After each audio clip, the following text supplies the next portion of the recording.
Assalamualaikum, selamat pagi semua. Apa kabarnya? Salam sehat. Semoga kita selalu dalam lindungan Allah Subhanahu wa Ta'ala. Pada kesempatan yang berbahagia ini, Bapak akan mencoba menjelaskan kepada kalian tentang perangkat lunak komputer.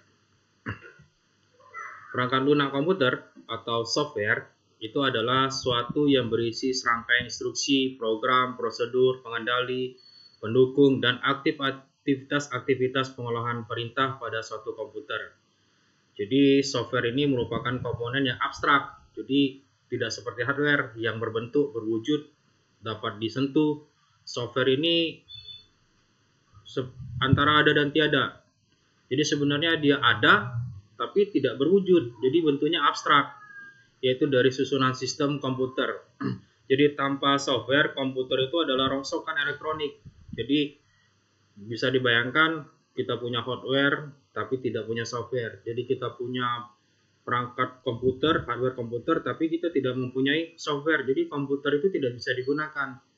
Jadi hardware komputer akan hidup dan memiliki fungsi jika digunakan bersama-sama dengan software. Jadi secara umum fungsi dari software komputer yang utama adalah melakukan aktivitas bersama-sama dengan hardware. Jadi hardware dan software itu akan melakukan aktivitas bersama-sama. Berikutnya adalah menyediakan segala sumber daya yang bisa digunakan pada sebuah komputer.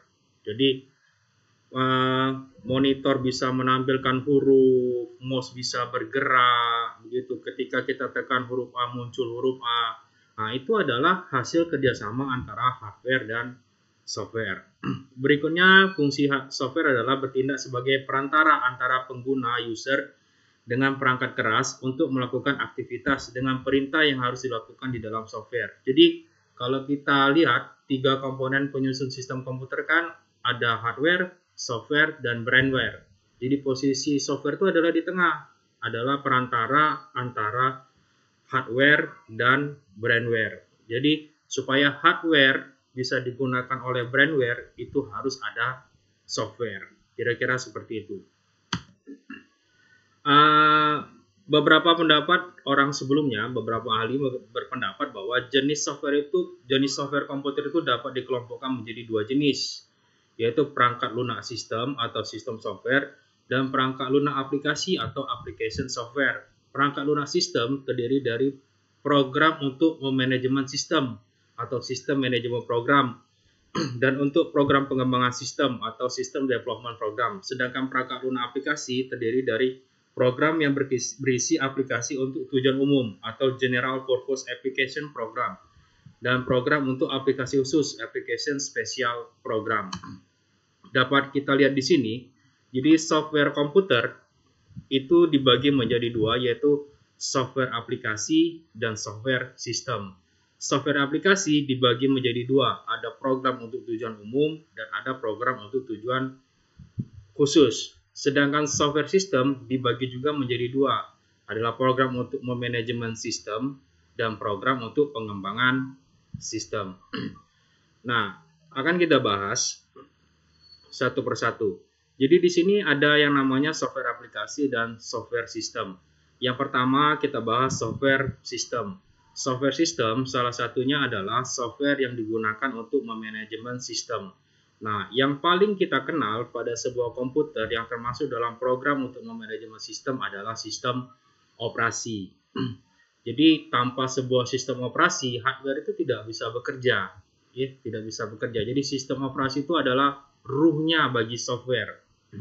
Jadi contoh lain untuk program yang digunakan untuk memanajemen sistem selain sistem operasi adalah perangkat lunak pengolah jaringan, database, sistem utilitas, monitoring, dan lain sebagainya. Nah, ada juga software system yang merupakan program untuk pengembangan sistem atau development software system. Nah, ini contohnya adalah bahasa pemrograman, compiler, packet case, dan lain-lain. Selanjutnya adalah aplikasi software. Jadi aplikasi software atau software aplikasi itu dibagi menjadi dua juga. Ada program aplikasi untuk tujuan umum, ada program untuk aplikasi khusus. Untuk program aplikasi umum, itu contohnya adalah web browser seperti Mozilla, Internet Explorer, ada email, ada electronic mail, pengolahan kata, Word, Excel, database, dan lain sebagainya. Nah, kalau software yang digunakan untuk aplikasi khusus, itu contohnya adalah software akuntansi, atau software editing video, atau software untuk mengediting image atau gambar. Itu adalah termasuk aplikasi software yang digunakan untuk aplikasi khusus. Nah, selanjutnya kita membahas tentang sistem operasi. Jadi sistem operasi itu merupakan perangkat lunak yang berfungsi melakukan operasi yang mengurusi tentang segala aktivitas komputer, seperti mendukung operasi sistem, aplikasi, dan mengendalikan semua perangkat komputer agar dapat berjalan selaras dengan fungsinya. Jadi operating system ini mengontrol semua sumber daya komputer dan menyediakan landasan sehingga sebuah komputer aplikasi dapat ditulis dan dijalankan. Seperti Bapak bilang tadi bahwa bisa dianggap sistem operasi ini adalah ruhnya dari sebuah hardware. Jadi dia mengurusi segala aktivitas yang terkait tentang komputer. Jadi seluruh kerja hardware itu yang mengendalikannya adalah sistem operasi. Most bisa bekerja itu karena sistem operasi. Nah, kalau kita lihat di sini, kita anggaplah mesin hardware. Ini sistem operasi itu ada bagian yang namanya, di dalam sistem operasi itu ada namanya bagian kernel, bagian sistem operasi, bagian interpreter atau compiler, dan ada bagian yang paling luar adalah bagian user. Nah, ini sebenarnya akan dibahas lebih dalam sebenarnya oleh anak-anak yang ada di Fakultas Ilmu Komputer. Kita lanjutkan. Tugas sistem operasi antara lain adalah yang pertama menyediakan antarmuka pengguna atau user interface berupa melakukan perintah dalam bentuk teks, mengarahkan menu atau menu driven. Antarmuka unit grafik atau graphical user interface. Jadi dia menampilkan kombinasi icon dan menu untuk menerima dan melaksanakan perintah. Menyediakan informasi yang berkaitan dengan hardware yaitu berupa perangkat yang aktif atau pasif, dan mengendalikan perangkat input-output atau input-output device. Jadi semua hardware yang berfungsi sebagai alat input ataupun alat output itu semuanya dikendalikan oleh sistem operasi. Itu ada pengendaliannya, itu adalah salah satu tugas dari sistem operasi. Terus melakukan tugas pengelolaan dan pengendalian sumber daya dalam sebuah proses sebagai berikut. Yang pertama adalah multitasking. Jadi multitasking itu melakukan tugas secara serentak. Kalau sekarang kan memang lagi trennya multitasking. Contohnya itu adalah misalnya sambil belajar kita dengar musik, sambil belajar kita kirim email. Jadi satu pekerjaan itu bisa dilakukan secara bersama-sama. Ya, itu yang disebut dengan multitasking. Nah, itu adalah untuk bisa melakukan multitasking itu adalah salah satu tugas dari sistem operasi. Selanjutnya adalah multiprocessing, yaitu pengguna atau pemrosesan sebuah program secara serentak oleh beberapa unit CPU. Jadi salah satu tugas sistem operasi adalah melakukan multiprocessing, jadi memproses beberapa perintah secara bersama-sama. Terus time sharing atau menggunakan sistem komputer yang sama pada banyak pengguna. Jadi sistem komputer itu satu tapi bisa digunakan oleh banyak pengguna dengan bantuan jaringan komputer. Terus multi-threading atau memproses aktivitas dalam bentuk yang sama dengan multitasking tetapi aplikasinya tunggal. Jadi satu aplikasi itu bisa melakukan beberapa pekerjaan. Selanjutnya adalah scalability dan network. Jadi upaya komputer mengendalikan dan meningkatkan kewaspadaan, keamanan, jumlah pengguna, dan memperluas pelayanan. Selanjutnya tugas dari sistem operasi adalah pengelolaan file directory, yaitu memastikan file-file media penyimpanan sekunder yang tersedia itu diperlukan dan mengamankan dari pengguna yang tidak boleh atau tidak dibenarkan untuk mengaksesnya. Nah, selain sistem operasi atau yang berfungsi sebagai manajemen sebuah komputer, ada juga software aplikasi. Software aplikasi ini atau perangkat lunak aplikasi ini adalah software program yang memiliki aktivitas pemrosesan perintah yang diperlukan untuk melaksanakan perintah pengguna dengan tujuan tertentu. Software aplikasi terdiri dari yang pertama bahasa pemrograman, terus program aplikasi, paket program atau paket aplikasi, program utilitas atau utility program, games dan entertainment, dan lain-lain. Jadi software aplikasi ini bisa jalan ketika sudah ada sistem operasi. Tidak akan mungkin paket aplikasi atau software aplikasi ini bisa berjalan tanpa adanya sebuah sistem operasi. Jadi kalau kita lihat urutannya, yang pertama kali harus ada di dalam sebuah komputer itu adalah sistem operasi. Setelah ada sistem operasi, baru kita bisa masukkan software-software aplikasi. Contohnya, kalau sistem operasi itu contohnya Windows. Windows itu kan sistem operasi. Kalau misalnya pada handphone itu sistem operasinya Android. Nah, kalau software aplikasi ini contohnya kalau di komputer itu contohnya ada paket aplikasi misalnya Microsoft Office, di dalamnya ada Word, Excel, PowerPoint dan sebagainya. Kalau di Android itu sistem operasinya Android, di situ ada aplikasi Free Fire, Mobile Legends, ya, seperti itu. Nah, itu games termasuk software aplikasi games entertainment. Jadi sekali lagi Bapak tegaskan bahwa tidak akan mungkin sebuah software aplikasi itu bisa jalan tanpa adanya sebuah sistem operasi. Jadi begitu ya.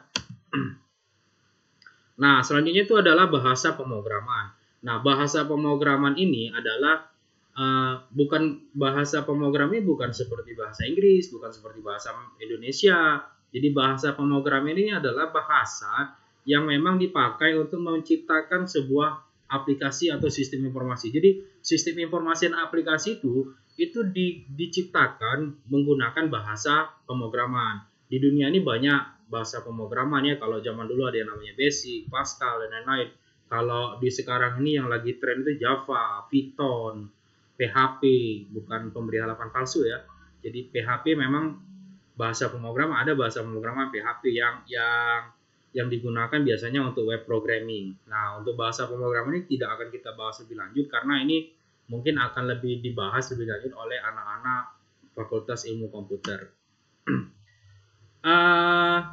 Di sini juga ada yang namanya compiler dan interpreter. Jadi di dalam sebuah aplikasi ada penterjemah kode sumber dalam bahasa tingkat tinggi ke dalam instruksi mesin yang digunakan dengan dua macam cara, yaitu compile dan interpreter atau interpretasi. Jadi compile itu adalah suatu cara untuk menerjemahkan bahasa pemrograman. Jadi bahasa pemrograman tadi diterjemahkan melalui compiler ke dalam bahasa objek atau object code. Jadi compiler itu berhubungan dengan keseluruhan bahasa pemrograman yang dikumpulkan kemudian disusun kembali. Compiler memerlukan waktu untuk membuat suatu program yang dapat dieksekusi oleh komputer. Jadi begini, maksudnya itu nanti kalau program itu dibuat pakai bahasa pemrograman, agar bahasa pemrograman itu bisa dimengerti oleh manusia.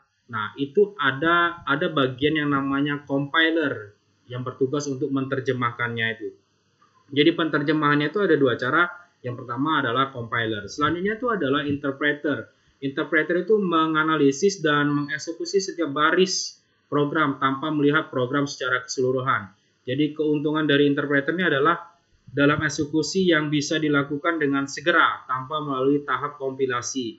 Untuk alasan ini interpreter digunakan pada saat pembuatan program berskala besar. Jadi ada cara lain untuk menerjemahkannya selain compiler, itu adalah interpreter. Jadi kalau menerjemahkan bahasa pemrograman tadi secara compiler memakan waktu cukup lama, interpreter ini lebih cepat. Jadi tanpa melalui tahap kompilasi lagi, dia langsung diinterpretasikan supaya bisa dimengerti oleh manusia.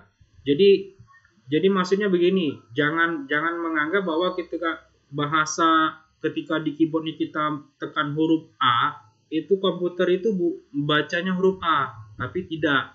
Tapi huruf A itu mungkin diterjemahkan dalam suatu bahasa tertentu yang nanti di compiler atau di interpreter sehingga nanti muncul di monitor kalian itu huruf A. Jadi kalau kalian mau lihat kode-kode itu ada yang namanya sistem bilangan. Kalau mau searching di Google itu ada yang namanya kode ASCII kode ASCII. Bisa kalian lihat di situ ada bilangan biner, konversinya menjadi huruf, menjadi angka, dan menjadi simbol-simbol yang ada di keyboard komputer kalian. Mungkin hari ini sampai di sini dulu. Di lain kesempatan akan kita sambung lagi. Bapak akhiri dengan wassalamualaikum warahmatullahi wabarakatuh.